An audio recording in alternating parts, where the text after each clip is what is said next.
சகோதரர் மன்சூர் பிரதேசத்திலே ஒரு முக்கியமான பிரச்சனை. யாராவது முதலமைச்சர் அவர்களிடம் வேலை வாய்ப்பு பெற்றுத் தருவதாக 3 லட்சம் ரூபாய்கள் பணம் சகோதரர் ரிஃபாஸ் அவரிடம் பெற்றுக்கொண்டதாக ஒரு பெண்மணி இவர் குற்றம் சுமத்துகின்றார். இன்று வாழைச்சினை போலீஸ் நிலையத்தில் கூட சகல ஆதாரங்களையும் கொடுத்து அவர் மீது ஒரு புகாரினை மேற்கொண்டிருக்கின்றார். அந்த வகையில் முதலமைச்சர் ஹாஃபிஸ் நசீர் அகமது அவர்களுக்கு 2 லட்சம் ரூபாய்களும் அதனோடு சேர்த்து சுகாதார அமைச்சர் நசீர் அவர்களுக்கு 1 லட்சம் ரூபாயும் ஆயுர்வேத வைத்தியசாலையில் வேலைவாய்ப்பு பெற்றுத் தருவதற்காகத்தான் இந்த லஞ்சமாக 3 லட்சம் ரூபாய் ஒரு பெண்மணிக்கு கொடுக்கப்பட்டதாக இவர் அந்த புகாரிலே தெரிவித்திருக்கின்றார். இது சம்பந்தமாக பிரதேசத்திலே ஒரு சமூக ஆர்வலர் என்ற வகையில் நீங்கள் எந்த கோணத்தில் பார்க்கின்றீர்கள்? உண்மையிலேயே சகோதரர் ரிஃபாஸ் அவர்கள் தன்னுடைய தந்தை வெளிநாட்டிலிருந்து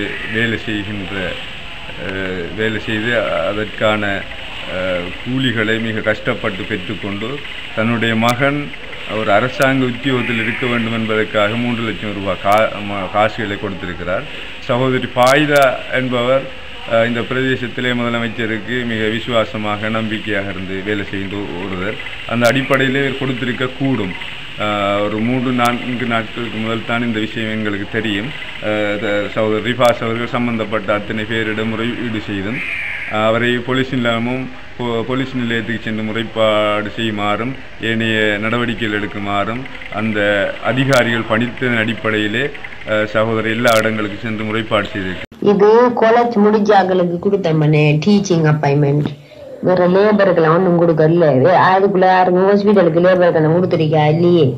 காலேஜ் அப்பாயின்மெண்ட் தான் கொடுத்தது. நான் இப்ப போன் எடுத்து கேட்டதுக்கு காலேஜ் அப்பாயின்மெண்ட் தான் கொடுத்தேன். சிவிலிவாருக்கு வேலை கொடுக்க மாட்டேன்றதுக்கு அவர்கிட்ட நீங்க கேட்கணும். அவருக்கு உங்களுக்கு என்ன சம்பந்தம்? நீங்க எனக்கு அவர்கிட்ட கேட்கறதெல்லாம். நேற்று யாரிமால லேபர் வேலை கொடுத்த இந்த அல்லா ஒரு மினிஸ்டர் மாதிரி ஜெல்லடிமா 50 பேரும் கொழும்புல நிக்காங்க. இந்த இதுக்காண்டி என்ன காங்கிரஸ் என்ன கூட்டம், இந்த கைக்குமாண்டு கூட்டத்துக்காண்டி அங்க நிக்கிறாங்க. 50 பேரும் ஒத்தருமே இங்க வரல. மினிஸ்டர்ல ஒத்தருமே நேற்று முந்தினதான் இவர் துபாயில நிக்காரு. சிஎம் துபாயில நிக்காரு. நாளைக்கு வந்துகிட்டு மலேசியாவுக்கு எங்கேயே போறாரு. போயிட்டு இந்தியாவுக்கும் போயிட்டு 2ஆம் தேதியா மாறாரு கைக்குமாண்டு மீட்டிங்கு. நேற்று ஒத்தருங்க அப்பாயின்மெண்ட் கொடுக்குறதுக்கு அங்க இல்லையா வாப்பா? ஆறு சென்று இந்த கதை லேபர் அப்பாயின்மெண்ட் கொடுத்தேன் பச்சை போய் அப்படி என்ன எழுதி போட்டுருந்தாண்டா அப்படி அனுப்பிடுங்க. அப்போ பார்ப்போம். அங்க ஒருத்தரும் இல்லை. இவர் சுகாதார அமைச்சர் செக்யூரிட்டி மட்டும் தான் ஒல்லிட்டு இருக்காரு. நேற்றுக்கு அவர் அண்டைக்கு அவர் ஒந்திட்டு இருக்காரு. 10 மணிக்கு அங்க ஒருத்தரும் இல்லை. இது நேற்று இல்லை, இது போன கிழமை நடந்தது. அலுவலக உத்தியோகத்தர் நடச்சுன்னா டிஓ ஆக்களுக்கு அவங்களுக்கும் உதவி உத்தியாளத்தர் நடச்சிருச்சுன்னா அதுக்குள்ள வேலை செய்யறவங்க இல்லமானே ஹாஸ்பிட்டல் இதுல போட்டிருக்கியா பாருங்க. நமக்கு இப்ப ஹாஸ்பிட்டல்ல நீ தரல வேற அப்பாயின்மெண்ட் கொடுக்காங்க தானே. அப்ப வேறதுக்கு அமௌண்ட் தரச்சிட்டு இருக்கேன். ஹாஸ்பிட்டல் நினைச்சேன்னா ஹாஸ்பிட்டல் இல்ல வேற வந்துச்சுன்னா வேற அது அப்பதான் கேட்டிருக்கேன். இது அவுக்கு போட்ட ஆக்கள் தான் இது. ஆனா இவரு கொடுத்து வைக்கலாது. அவர் வந்து கொடுக்காரு. இவர கணக்கில் கொடுத்த அப்பாயின்மெண்ட் தான் சிஎம் கணக்கில் கொடுத்த அப்பாயின்மெண்ட். அவரையும் ஒரு 5 பேர் 10 பேர் கொடுக்க வச்சுட்டு இருக்கேன். காசு சேர்ந்துருக்கேன் உங்களுக்கு என்னண்டு என்ன சொன்னீங்க? பொலிசிக்கு ஆப்புறீங்க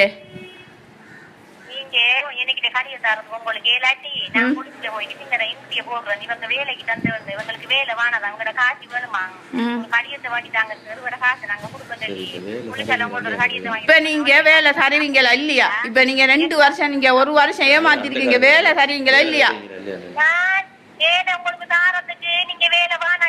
அது வேலை உங்கோட்டாங்க என்ன வாங்க மினிஸ்டர் ஆஃப் சீஜல் இல்லையா? நாங்க உங்கோட்டாங்க என்ன இப்ப எங்களுக்கு வேலை தருவீங்களா இல்லையா? வேலை வேணும்னா சொல்றோம். நாங்க வேலை வேணும்னா சொல்றோம். சென்னா காசை தரானே. சென்னா அப்ப என்னது கடிதம் உங்களுக்கு குளச்சியும் 1 வருஷம் கூடி நாங்க தந்து கொண்டு இருக்கிறேன்டா. அதுக்கு இல்லன்ட்டு இல்ல எங்களுக்கு நட்டம்.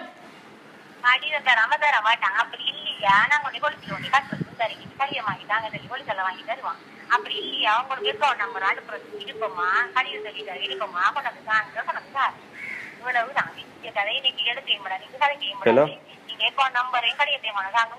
ஹலோ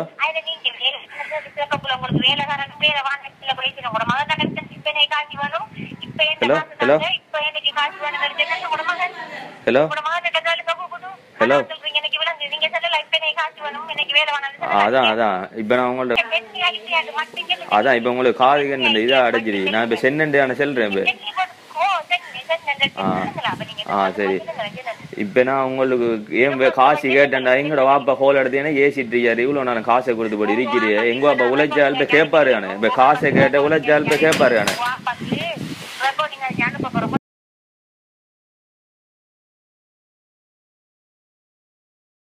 இல்லை அவன் பேசின ரெக்கார்ட்லாம் ஆகித்தானே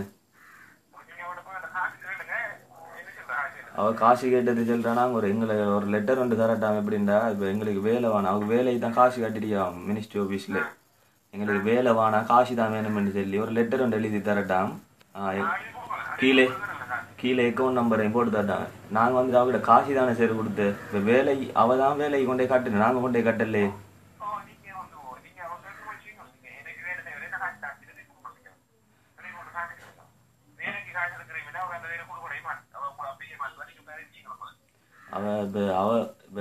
அவ அப்படி செல்றா அப்படின்டா.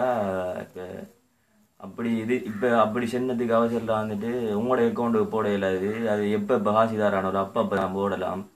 அவன் நைட்டை செல்லுவா வந்துட்டு இப்படி சிஎம் தான் இப்படி காசு வாங்க சொல்லியிருக்காரு. சிஎம்முக்கு 2 லட்சம், சுகாதார அமைச்சருக்கு 1 லட்சம் என்று சொல்லிட்டாங்க. இப்போ இதெல்லாம் கேட்டுட்டு இருந்த ஆதாரங்கள் எங்களோட சாட்சிமார் 4-5 பேர் எங்களோட ஃபேமிலி எல்லாரும் இருக்கா.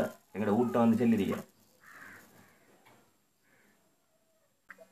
ஆசைக்கிறதுக்கு நீங்க உடனடி நடவடிக்கை எடுக்கணும். கடைமொழி கொடுக்கும். எனக்கு வேலை செய்கிறேன். என்ன காசு தான் எடுக்கணும்.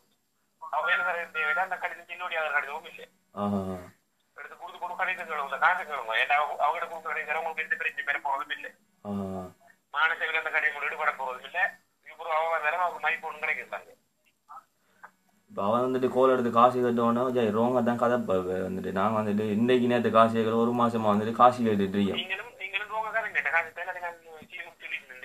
என்னண்டா முனாஸ் மீடியா முனாஸ், நான் என்னண்டா இப்போ நீங்கள் சிஎம்ட மீடியா செக்ரட்டரியாரிங்க அதுக்கு நான் நான் இவர் கோல் எடுத்து கொடுத்தேன். நான் என்னடா மஜாவிட்டு நான் இப்போ கோல் எடுத்து என்ன பிரச்சனைன்னு சொல்லி கேட்கீங்கன்னா அவங்கள நீங்கள் எப்படி என்னை கோல் எடுப்பீங்கன்னா அவங்கள காட்டுக்கந்தூர் கொண்டு கொடுக்க போகிறேன். இந்த மட்டக்கிழப்பில் நிற்கிறேன் காட்டுக்கந்தூரில் உங்களோட நம்பர் என்ன நீங்கள் எங்கே இருக்கீங்கன்னு சொல்லி என்னை மிரட்டுறாவ.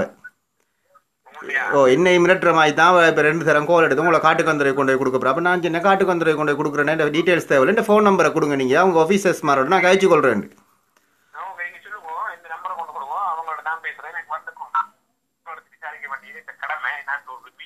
ஓ இந்த என்னடாமுன்னா நான் இன்னொரு விஷயம் ஒன்று சொல்லுறேன்னா இந்த விஷயம் சம்பந்தமாக இவர் வந்துட்டு சிஎம்முக்கு சுகாதார அமைச்சருக்கெல்லாம் மெசேஜ் போட்டிருக்கிறாரு. சிஎம் நானாக்கும் போட்டிருக்கிறாரு. சிப்லி ஃபாரூக்கெல்லாம் போட்டிருக்கிறாரு இவர்.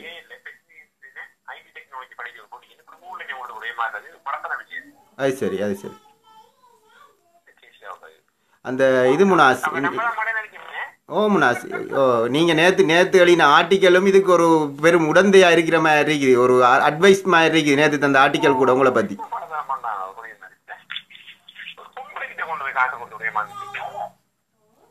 அடுத்தது முனாஸ் என்னண்டா முனாஸ் நான் அப்போ இதை மீடியாவுக்கு வந்துட்டு நான் இதை பப்ளிஷ் பண்ணுறது தான் இருக்கிறேன்னு ஒரு பிரச்சனையும் இல்லை தான். என்ன முனாஸ் தான்.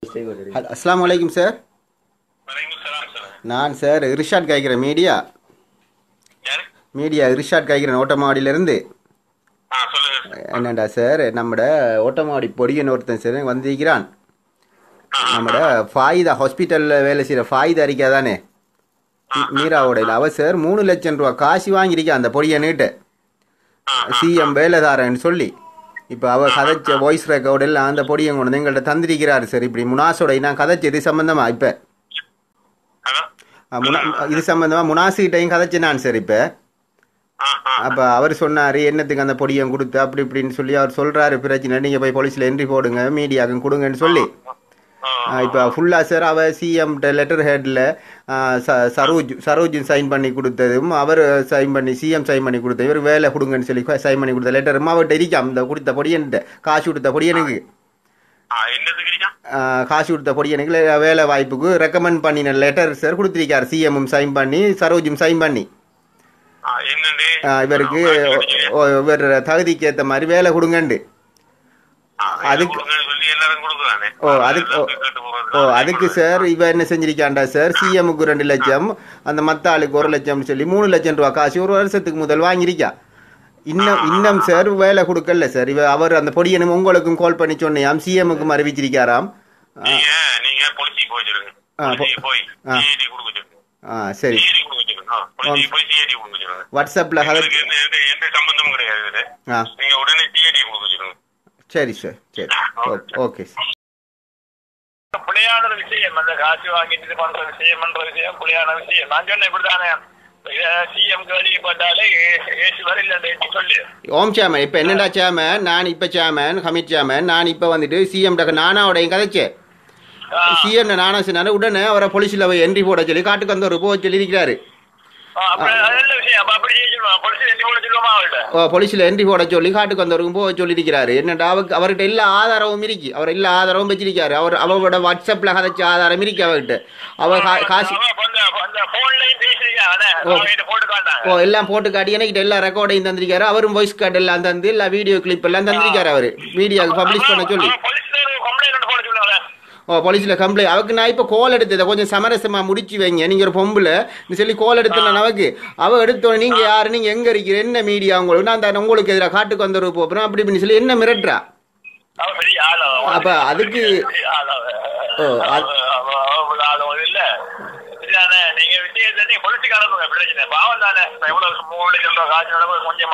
சார் அதே மாதிரி அடுத்த 3 லட்சம் ரூபாய் காசிக்கு லேபர் ஜாப் எடுக்கக்கூடிய பொடியன் இல்ல, நல்ல ஏலவர் ரிசல்ட்ஸ் டெக்னாலஜி படிச்ச பொடியன்.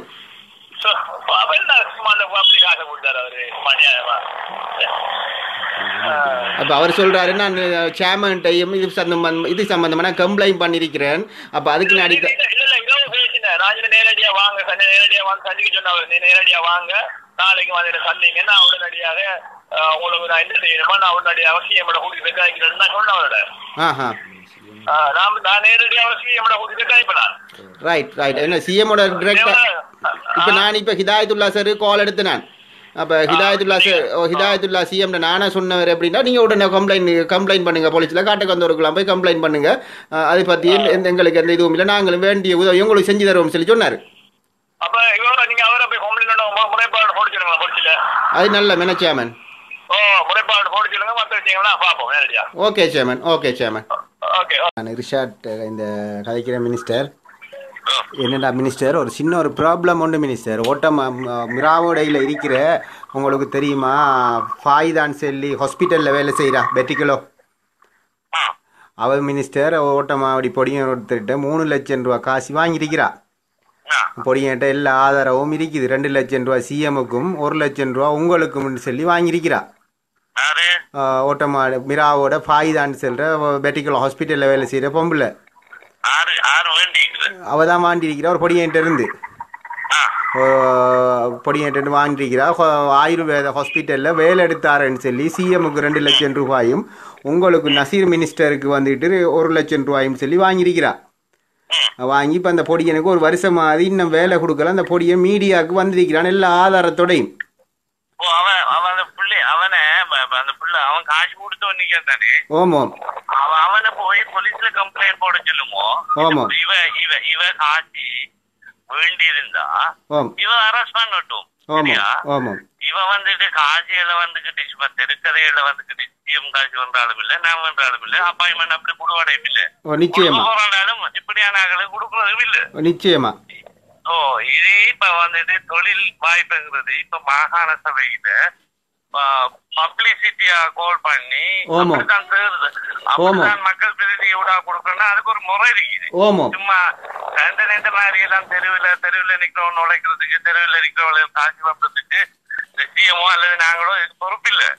ஆனா அந்த காட்சி வேண்டின ஆள் இருக்குமான்னு சொன்னா ஆளை உடனடியாக போலீஸ்ல கம்ப்ளைண்ட் போட்டு அதுக்குரிய நடவடிக்கைகளை மேற்கொள்ளட்டும். கௌரவ சுகாதார அமைச்சர் அவர்களே, என்ன பிரச்சனை என்ற அமைச்சர் அவர்களே, இவ வந்துட்டு ஒரு வருஷத்துக்கு முதல் தான் வாங்கியிருக்கிறா. இவ கோல் எடுத்தோன்னு இவ ஆதாரம் கேட்கிறா, என்ன ஆதாரம் என்று. அதுல கௌரவ முதலமைச்சர் அவர்களும் உங்களோட பெயரையும் சொல்லித்தான் 1 லட்சம் ரூபா உங்களுக்குன்னு சொல்லித்தான் வாங்கியிருக்கிறா கௌரவ சுகாதார அமைச்சர். அப்படி அவர் குறிப்பாக எங்க சொல்லுவாங்க, அவருக்கு எதிராக மான நஷ்டீடு வழக்குகள் போறதுக்கு நாங்க தயாரிக்கிறோம்.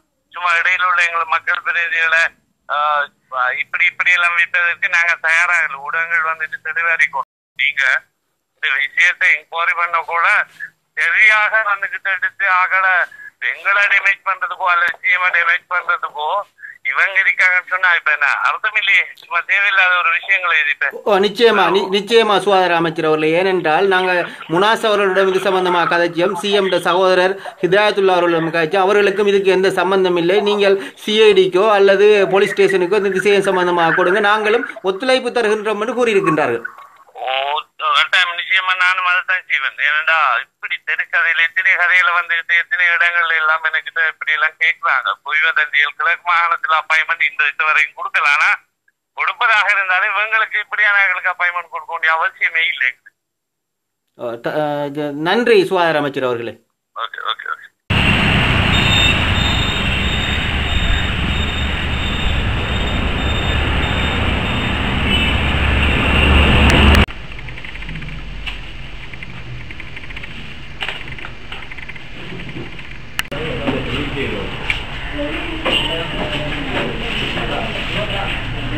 காட்டின இது வச்சுருக்கீங்களே, காட்டினது நான் ஃபோட்டோ காப்பி எடுத்து ட்ரை பண்ணேன்.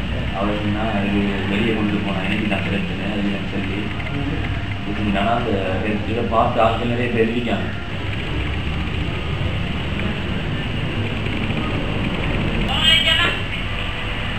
நாங்கள் 3 லட்சம் கட்டினேன், 1 வருஷம் ஏமாத்தினேன். அதுக்கு என்ன செய்யுது? அது நேரத்தில் 50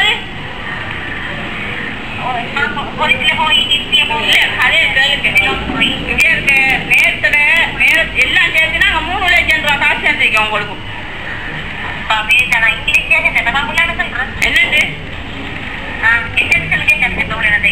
என்ன சொன்னீங்க? பொலிசிக்கு ஆகுறீங்க கிழக்கு மாநில அதில் எழுதிக்காங்க, டைப் பண்ணிக்காங்க. இந்த பேரை போட்டு என்எஸ் நம்பர்லாம் போட்டு வேறு கல்வி தகமை கேட்டு வேலை வழங்குமாறு கேட்டுக்கொள்கிறான்னு போட்டு கீழே சரூப் சேர் சைன் வச்சிருக்காரு. அடுத்து வந்து கிழக்கு மாநில முதலமைச்சர் சிஎம் சைன் வச்சிருக்காரு. அதுக்கு கீழே வந்து சுகாதார அமைச்சர் சைன் வச்சிருக்காரு. அதுக்கு கீழே வந்து செக்ரட்டரி சைன் வச்சிருக்காரு. 2ஆம் மாதம் 7ஆம் தேதி பயோடேட்டா கொடுக்குறது 50,000 காசு கொடுத்து, அடுத்து 6ஆம் மாதம் திரும்ப 2 கிலோமீட்டர் அப்பாயின்மெண்ட் உங்களுக்கு செல்லை 2,50,000 கொடுத்து மொத்தம் 3 லட்சம் ரூபா காசு.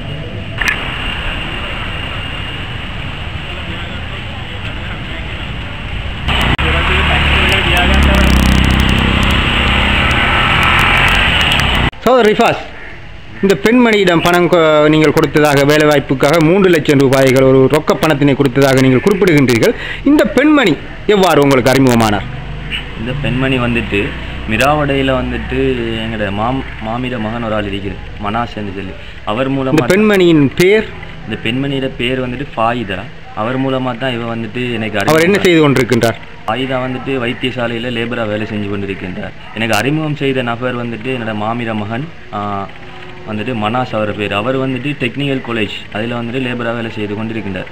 அப்போ நான் மனாஸ் அவர்களிடம் போய் எனக்கு ஒரு வேலை ஒன்று எப்படியாவது பெற்றுத்தர இயலும் அரசாங்க வேலை என்று வினவிய போது வீட்டுக்கு முன்னுக்கு இருக்கின்ற பெண்மணி வேலை எடுத்து கொடுப்பதாக அவர் கூறினார். அப்பொழுது நான் சென்னேன், அவருடன் பேசி பாருங்கள், எனக்கு ஒரு வேலை ஒன்று பெற்றுத்தர முடியுமா என்று. நான் பேசி பார்க்கிறேன் என்று சொன்னார். பிறகு நான் அதுக்கு பிறகு ஒரு வாரம் கழித்து திரும்ப அவர் கோல் எடுத்து சென்றார். இப்படி அந்த பெண்மணியிடம் பேசினேன். வைத்தியசாலையில் வேலை ஒன்று இருப்பதாக, அதற்கு 3 லட்சம் ரூபாய் பணம் தேவை என்றும் கூறினார்.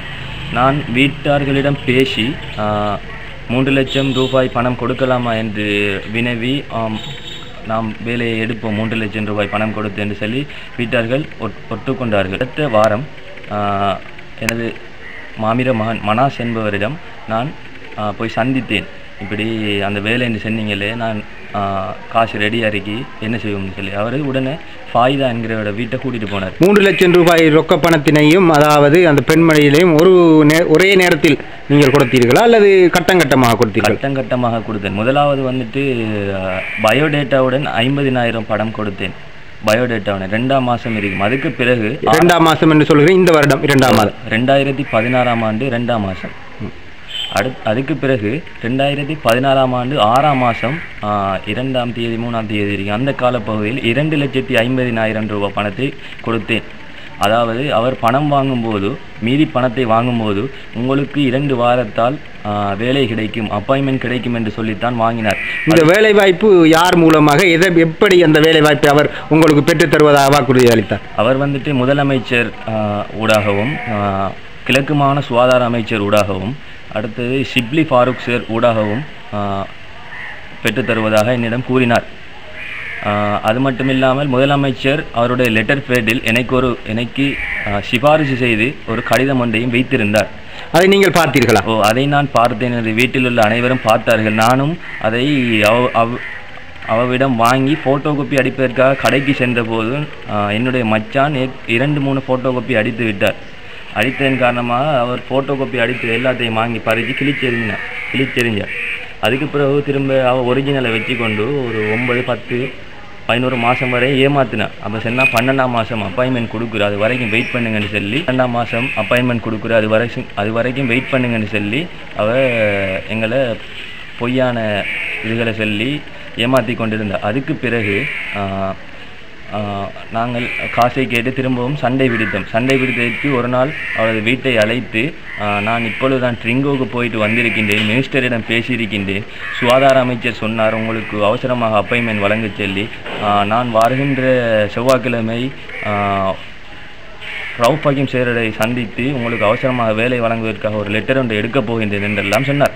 நாங்கள் இந்த வேலை வாய்ப்பு சம்பந்தமாக, அதாவது நீங்கள் கூறுகின்றீர்கள் ஃபாயிதா அவர்களிடம் 50,000 ரூபாய் பயோடேட்டாவுடன் கொடுத்ததாகவும் அதற்கு பிற்பாடு 6ஆம் மாதம் 2,50,000 ரூபாய் ஒரு பெருந்தொகை பணத்தை கொடுத்து நீங்கள் முதலமைச்சர் பெற்றுத் தருவதாகவும் நசீர் அவர்கள் சுகாதார அமைச்சர் பெற்றுத் தருவதாகவும் அவர் வாக்குறுதி அளித்த நிலையில் நீங்கள் ஒரு படித்தவர், உயர்தரத்திலே டெக்னாலஜி பாடம் 7லே பரீட்சை எழுதிய ஒரு மாணவன், படித்த மாணவன் என்ற வகையிலே நீங்கள் இந்த குறித்த முதலமைச்சரிடமோ அல்லது ஹாஃபிஸ் சுகாதார அமைச்சர் நசீர் அவர்களிடமோ இது சம்பந்தமாக வினவவில்லையா? அதாவது நான் அவரிடம் கேட்டேன், நான் உங்களுக்கு காசு தந்திருக்கிறேன், என்னை கூட்டி கொண்டு போய் முதலமைச்சரிடமும் சுகாதார அமைச்சரிடமும் அறிமுகம் செய்யுங்கள் என்று. அதுக்கு அவர் சொன்னார், முதலமைச்சர் சுற்றுலா சென்றிருக்கின்றார், முதலமைச்சர் அங்கே சென்றிருக்கின்றார், இங்கே சென்றிருக்கின்றார், சுகாதார அமைச்சர் வார கிழமை உங்களை வரச்சல் இருக்கின்றார். அப்படி சொல்லி 2, 3, 4 மாதங்கள் அப்படியே கழிந்து போய்விட்டன. உங்களுக்கு முதலமைச்சர் சிபாரிசு செய்ததாக ஒரு கடிதம் தந்ததாக குறிப்பிடுகின்றீர்கள். அந்த கடிதத்திலே முதலமைச்சருடைய கையெழுத்து அல்லது வேறு யாருடைய கையெழுத்து நீங்கள் உங்கள் கண்ணூடாக பார்த்தீர்கள்? முதலமைச்சருடைய லெட்டர் பேடிலே எனது பேரும் போட்டு எனது ஐடென்டி நம்பரும் போட்டு இவரது கல்வி தகமைக்கேற்ற வேலையை வழங்குமாறு கேட்டுக்கொள்கிறேன் என்று போட்டு கீழே சரூஜ் சார், அதாவது முதலமைச்சருடைய செக்ரட்டரி சரூஜ் சார் சைன் வச்சிருக்காரு. அதுக்கு கீழே வந்துட்டு கிழக்கு மாகாண முதலமைச்சர் ஹாஃபிஸ் நசீர் சார் அவர் சைன் வச்சிருக்காங்க. அதுக்கு பக்கத்தில் வந்துட்டு சுகாதார அமைச்சர் நசீர் அகமது சார் சைன் வச்சிருக்காங்க.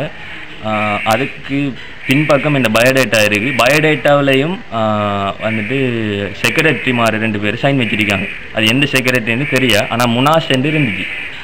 அவ்வாறு நீங்கள் இந்த பணத்தை கொடுத்ததுக்கு பிற்பாடு இவ்வாறு போலீஸ் நிலையத்திலும் ஊடகங்களை நாடி வருவதற்கான தேவை என்ன உங்களுடைய? அவர் சொன்னார், நாங்கள் இவ்வளவு காலமாக வெளிநாட்டுக்கு செல்வதற்காக இருந்த போதிலும் அரசாங்க வேலைக்காகத்தான் 1 வருட காலமாக காத்து கொண்டிருந்தோம். இந்த 1 வருட காலமாக நாங்கள் எந்த வேலைக்கும் செல்லாமல் நான் அந்த வேலைக்காகவே காத்து கொண்டிருந்து பெரிதும் ஏமாற்றத்தை அளித்து விட்டது இந்த விடயம். இந்த பணம் கொடுக்கின்ற போது யார் மூலமாக இந்த பணத்தை கொடுத்தீர்கள்? இதற்கு யார் யார் சாட்சியாக இருக்கின்றார்கள்? இந்த பணம் கொடுக்கும்போது எங்களோட உம்மா, அடுத்தது நான், எங்களோட சாட்சா, எங்களோட மாமிர மகன், அவ்வளோ பேரும் சாட்சி இருக்காங்க. இந்த பணம் கொடுத்த சம்பந்தமாக, அதாவது நான் அவரிடம் தொலைபேசி மூலமாக குறித்த பெண்மணியிடம் தொலைபேசி மூலமாக தொடர்பு கொண்டு மன்சூர் இது சம்பந்தமாக வினவிய பொழுது அந்த பெண்மணி என்னிடம் கூறினார், இவரிடம் எந்த ஆதாரமும் இல்லை, பணம் பெற்றதற்குரிய எந்த ஆதாரமும் இல்லை, நான் உங்களுக்கு எதிராக அதாவது குற்றப்புலனாய்வு திணைக்களத்திலும் குற்றப்புலனாய்வு பிரிவிலும் போலீசிலும் முறைப்பாடு செய்யப் போகின்றேன் என்று என்னையும் அவர் மிரட்டியிருந்தார். அது சம்பந்தமாக நான் போலீசிலும் தெரிவித்திருக்கின்றேன், வாழைச்சேனை போலீஸ் நிலையத்தில்.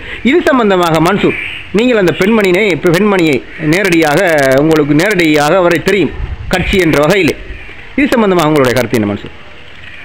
கட்சியின் அடிப்படையிலும் முதலமைச்சர் என்கிற அடிப்படையிலும் ஸ்ரீலங்கா முஸ்லீம் காங்கிரசினுடைய ஏனைய அமைச்சர்கள் மாநச உறுப்பினர் சம்பந்தப்படுத்துகின்ற ஒரு விடயம் என்கின்ற அடிப்படையிலும் அவரும் கட்சியோடு முதலமைச்சரோடு மிகவும் நெருங்கிய ஒரு செயற்பாட்டாளர் என்ற அடிப்படையிலே சம்பந்தப்பட்ட அதிகாரிகள், முதலமைச்சர், சுகாதார அமைச்சர், மாகாண சபை உறுப்பினர் கவனத்தில் எடுத்து அவரை அழைத்து விசாரித்து இந்த சகோதரர் ரிபாஸ் அவர்கள் இந்த கட்சியினுடைய ஒரு துடிப்பான இளைஞன் என்ற அடிப்படையில் துரிதகதியில் தீர்வுகளை பெற்றுக் கொடுக்குமாறு நான் இந்த ஸ்ரீலங்கா முஸ்லிம் காங்கிரஸின் இந்த பிரதேசத்தில் ஒரு அங்கத்தவன் என்ற அடிப்படையில் வினயமாக வேண்டுகின்றேன். ரிஃபாஸ், அதாவது இந்த பெண்மணியிடம் நீங்கள் 3 லட்சம் ரூபாய் ரொக்கமாக கொடுத்ததற்கு ஏதாவது ஆதாரங்கள் வைத்திருக்கின்றீர்கள்? அவருடைய ஏதாவது ரசீதுகள் அல்லது வங்கிகளில் நீங்கள் மாற்றியதற்குரிய ஏதாவது ஆதாரங்கள் அல்லது அவரிடம் பணம் கொடுத்ததற்குரிய ஏதாவது ஒளிநாடாக்கள் உங்களிடம் இருக்கின்றதா? ஆமாம், அதாவது ரசீதுகள் அப்படி எதுவும் இல்லை. ஆனால் அவள் பணம் கொடுத்ததுக்கான ஒளிநாடாக்கள் நிறைய இருக்கின்றது என்னிடம். அதை எங்களிடம் கொஞ்சம் போட்டு காட்ட முடியுமா? வாட்ஸ்அப் மூலம் நிறைய மெசேஜ்லாம் பண்ணியிருக்கிறது. அந்த மெசேஜ்களும் இருக்கின்றது. 3 லட்சமா? நாங்கள் 3 லட்சம் கட்டினேன், 1 வருஷம் ஏமாத்தினேன். அதுக்கு என்ன செய்யுது? அது நேரத்தில்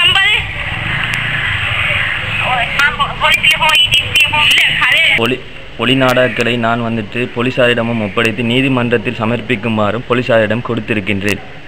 இந்த விடயம் சம்பந்தமாக இதற்கு பிறகு, அதாவது இவ்வாறு நீங்கள் ஏமாற்றப்பட்டு விட்டீர்கள், அந்த பெண்மணியினால் வேலை பெற்றுத் தருவதாக முதலமைச்சரிடமும் சுகாதார அமைச்சரிடமும் என்ற அந்த ஏமாற்றப்பட்டதுக்கு பிற்பாடு நீங்கள் முதலமைச்சரையோ சுகாதார அமைச்சரையோ தொடர்பு கொண்டு இது சம்பந்தமாக தெரிவித்தீர்களா அல்லது ஏதாவது செய்திகள் அவர்களுக்கு அனுப்பியிருக்கின்றீர்களா? ஆம், நான் நேற்று இரவு, அதாவது முதலமைச்சருடைய வாட்ஸ்அப் மூலமாகவும் ரவுஃபகீம் சேருக்கும் முதலமைச்சருக்கும் அடுத்தது வந்துட்டு முதலமைச்சருடைய நானா அவர்களுக்கும் முதலமைச்சருடைய செக்ரட்டரி அடுத்தது மௌலானா சார் அப்படி ஷிப்லி ஃபாரூக் சார் ஆகியவர்களுக்கு எனது ஒளிவாங்கியையும் எனது பதிவுகளை நான் அனுப்பியிருந்தேன். பிரதேசத்திலே முக்கியமான முஸ்லீம் காங்கிரஸ் ஆதரவாளராக இருக்கின்ற மன்சூர், நீங்கள் இவரும் ஒரு முஸ்லீம் காங்கிரஸ் ஆதரவாளராக குறிப்பிட்டிருந்தீர்கள். அந்த வகையில் நீங்கள் இந்த பிரச்சனையை எவ்வாறு பார்க்கின்றீர்கள்?